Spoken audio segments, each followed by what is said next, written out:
The showdown between Tony and Parker took center stage in the final weeks of the season. Parker Wadela. Parker buys his own land. I know what that is, and I'm not happy about it. Kevin Beets has done the unthinkable. He turned his back on his father, Tony Beets, to partner with Parker Schnabel, his fiercest rival. The Beets family, known for their unbreakable bond and relentless pursuit of gold, never saw this coming. Tony, the bold Viking of the gold fields, built his empire with his family by his side. But now that unity is shattered, how could Kevin leave behind the legacy his father built to join forces with someone Tony has battled for years? Let us uncover what led Kevin to make such a bold and dangerous move that broke the relationship with his father forever. The rift that changed the Beets family forever. For as long as anyone can remember, Tony Beets has been the face of hard-nosed mining. With his booming voice and legendary blonde locks, he built a gold mining empire through sheer grit and an unflinching approach to challenges. His children grew up in this unforgiving world, learning to work the land and operate machinery almost before they could walk. The eldest of the Beets siblings seemed destined to carry the torch, showing promise with technical know-how and an unrelenting drive to succeed. Yet the relationship between father and son was never simple.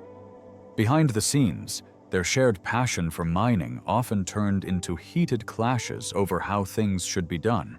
Before we delve into this, it's clear that Kevin's choice wasn't just a bold move. It was a decision that could tear the Beets family apart, and the fallout will shock you. Despite being the heir apparent, the eldest sibling always seemed restless under Tony's shadow.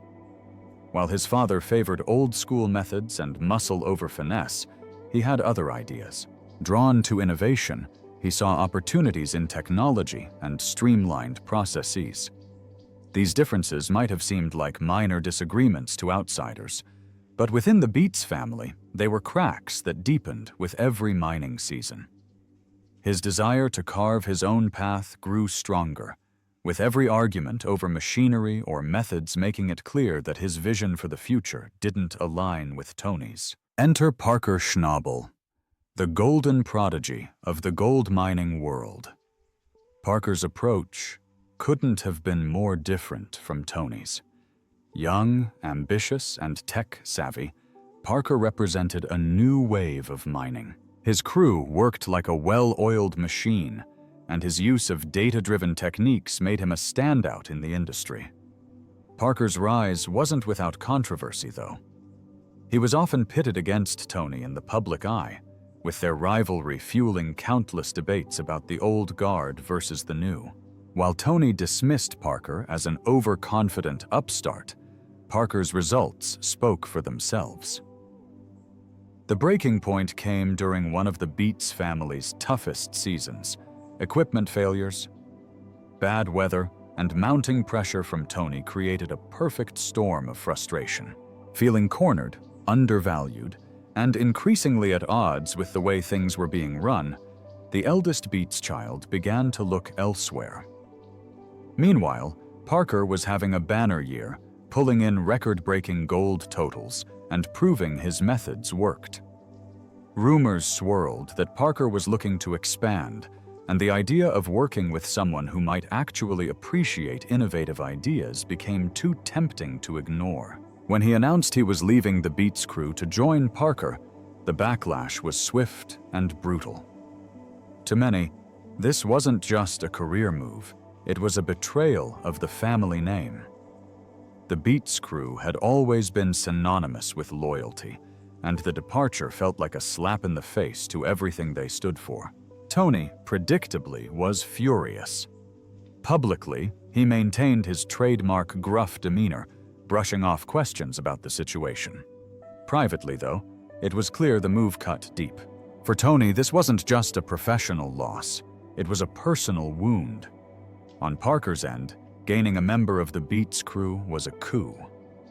Adding someone with years of experience and insider knowledge gave Parker a significant advantage in an already competitive field. The change seemed to reinvigorate his new team member, allowing innovative ideas to finally take shape without constant clashes. The two shared a mutual respect, and their partnership quickly began to yield impressive results. Insights into efficient mining operations meshed perfectly with Parker's forward-thinking approach, making them a formidable team. The fallout within the Beets family, however, was far from over. Siblings Monica and Mike were caught in the middle of the feud.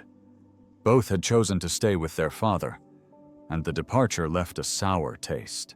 Monica, in particular, struggled with feelings of betrayal, while Mike tried to focus on keeping the family operation running smoothly. Family gatherings became tense, with unspoken resentment hanging heavy in the air. The once unbreakable bond of the Beets family was now strained to its limits. In the mining community, opinions were split. Some admired the boldness of stepping away, seeing it as a step toward independence and growth. Others labeled the move as a betrayal, accusing the eldest sibling of abandoning the family for personal gain. The drama added fuel to the rivalry between Tony and Parker, turning what had already been a heated competition into an all-out battle. Fans of the show and industry insiders alike watched with bated breath, dissecting every move and speculating about what would happen next. One big decision can change everything, bringing both successes and struggles no one expected. A new path built on determination. For the individual at the center of it all, the decision to join Parker was about more than just mining. It was a statement of self-determination, proving the ability to succeed on personal terms outside the shadow of Tony's legacy came with a steep cost. The already complicated relationship with his father became even more fractured. While professional success came swiftly, the personal toll was undeniable. Tony, meanwhile, tried to move forward. He doubled down on his mining operations, focusing on rebuilding and proving that the Beets crew could thrive without the departed member. But those close to him knew the absence had left a mark. Tony prided himself on his ability to any storm, but this particular storm was one he hadn't anticipated. The loss wasn't just a blow to the crew, it was a reminder that even the strongest families aren't immune to division. Parker's crew, bolstered by the new addition, continued to set new records. Their success served as a vindication, but it also deepened the rift with the Beets family. While Parker's crew celebrated their wins, the Beets crew soldiered on, determined to prove they could compete at the highest level.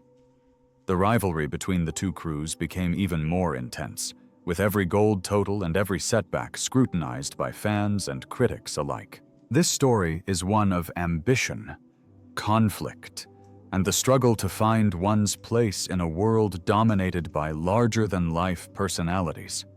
It's a reminder that loyalty is a double-edged sword, and the pursuit of independence often comes at a cost.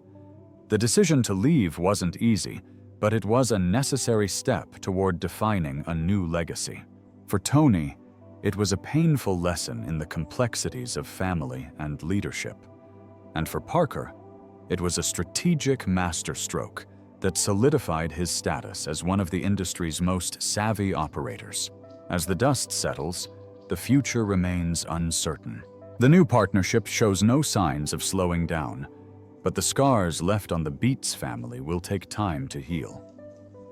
Whether the move will ultimately be seen as a bold gamble or a reckless betrayal is a question only time can answer. One thing is certain, in the high-stakes world of gold mining, where fortunes are won and lost with every season, the drama is far from over. Gold mining is not just about striking it rich. It's a boiling pot of raw ambition, heavy machinery, and clashing personalities. The reality show Gold Rush has never shied away from showing just how messy and dramatic it can get when you mix people with gold fever and enormous pressure. Over the seasons, the series has seen plenty of fiery feuds, some explosive, some simmering under the surface, but all entertaining to watch. These tensions often stem from things like equipment breakdowns, missed targets, or simply personalities that just don't gel. It's the kind of drama that keeps viewers hooked, but for the miners, it's a harsh reality they can't escape. Right from the first season, the Hoffman crew set the stage for how chaotic things could get. Led by Todd Hoffman, this group of hopefuls was big on dreams, but short on experience. Their lack of know-how quickly turned into a recipe for disaster, with constant equipment failures and poor mining results piling on the stress. Things reached a boiling point when Jim Dorsey and Greg Remsburg clashed in a way that no one could ignore. Tempers flared, fists flew, and Dorsey's eventual exit felt more like an eruption than a resolution. The crew took it a step further by demolishing his abandoned cabin, almost as if to erase the bad vibes he left behind. Fast forward to Season 7, and Dave Turin found himself at odds with Trey Polson. This wasn't just a mild disagreement. It was a full-blown battle of egos that escalated into an outright brawl. Turin, tasked with managing a team, ended up providing equipment to Polson's more successful operation. The imbalance of success was bad enough, but when their frustration boiled over into punches, it became clear that working together was no longer an option. After years of loyalty to the Hoffman crew, Turin walked away, marking the end of an era for one of the show's most consistent players. Rivalries grow from clashes of ideas and pride, leaving a mark on both work and personal lives. The power struggles of Gold Rush. Another legendary feud has been the ongoing power struggle between Parker Schnabel and Tony Beets. Schnabel, the young hotshot, initially saw Beets as a mentor. However, Beets's no-nonsense style and sky-high expectations made their relationship more combustible than collaborative. Over the years, their disputes shifted from personal mentorship to professional rivalries, with land access and royalty sparking constant clashes.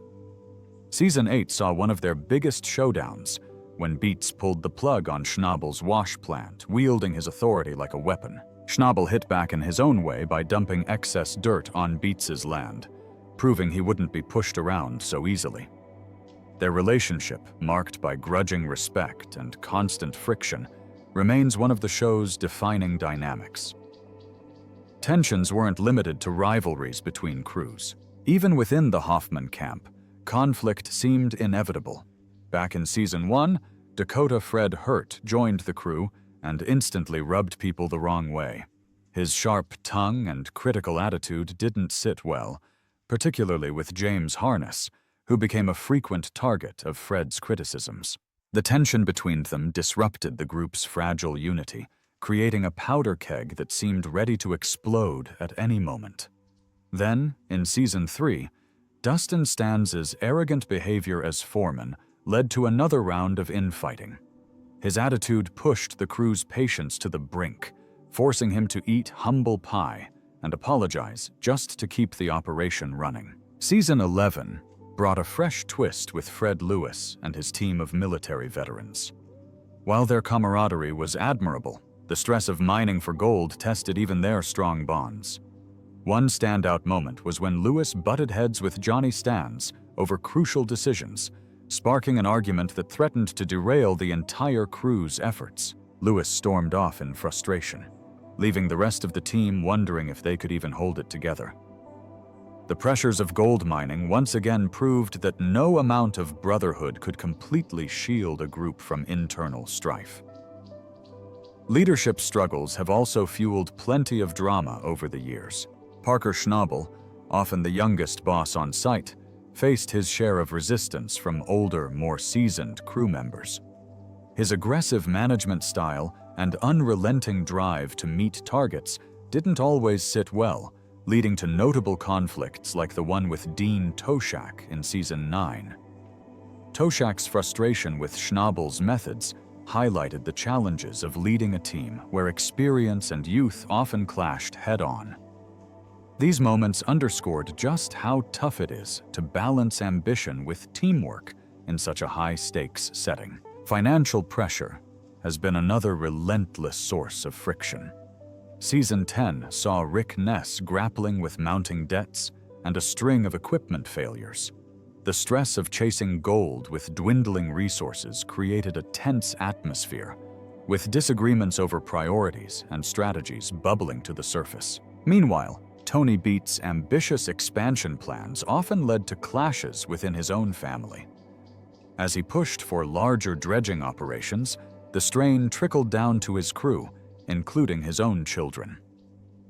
Kevin Beets, in particular, found himself at odds with his father's relentless demands, a dynamic that played out dramatically in Season 15, when Kevin ventured off on his own. Their power struggles and personal conflicts added another layer of complexity to the already volatile operation. Family drama wasn't limited to the Beets clan, though they often took center stage. The tension between Tony and Kevin symbolized the broader challenges of mixing business with family. Whether it was about control, ambition, or simply different visions for the future, their disagreements highlighted how personal relationships can add a whole new level of difficulty to an already challenging industry. Watching their feuds unfold, it's clear that while gold may glitter, it's often family bonds that take the hardest hits.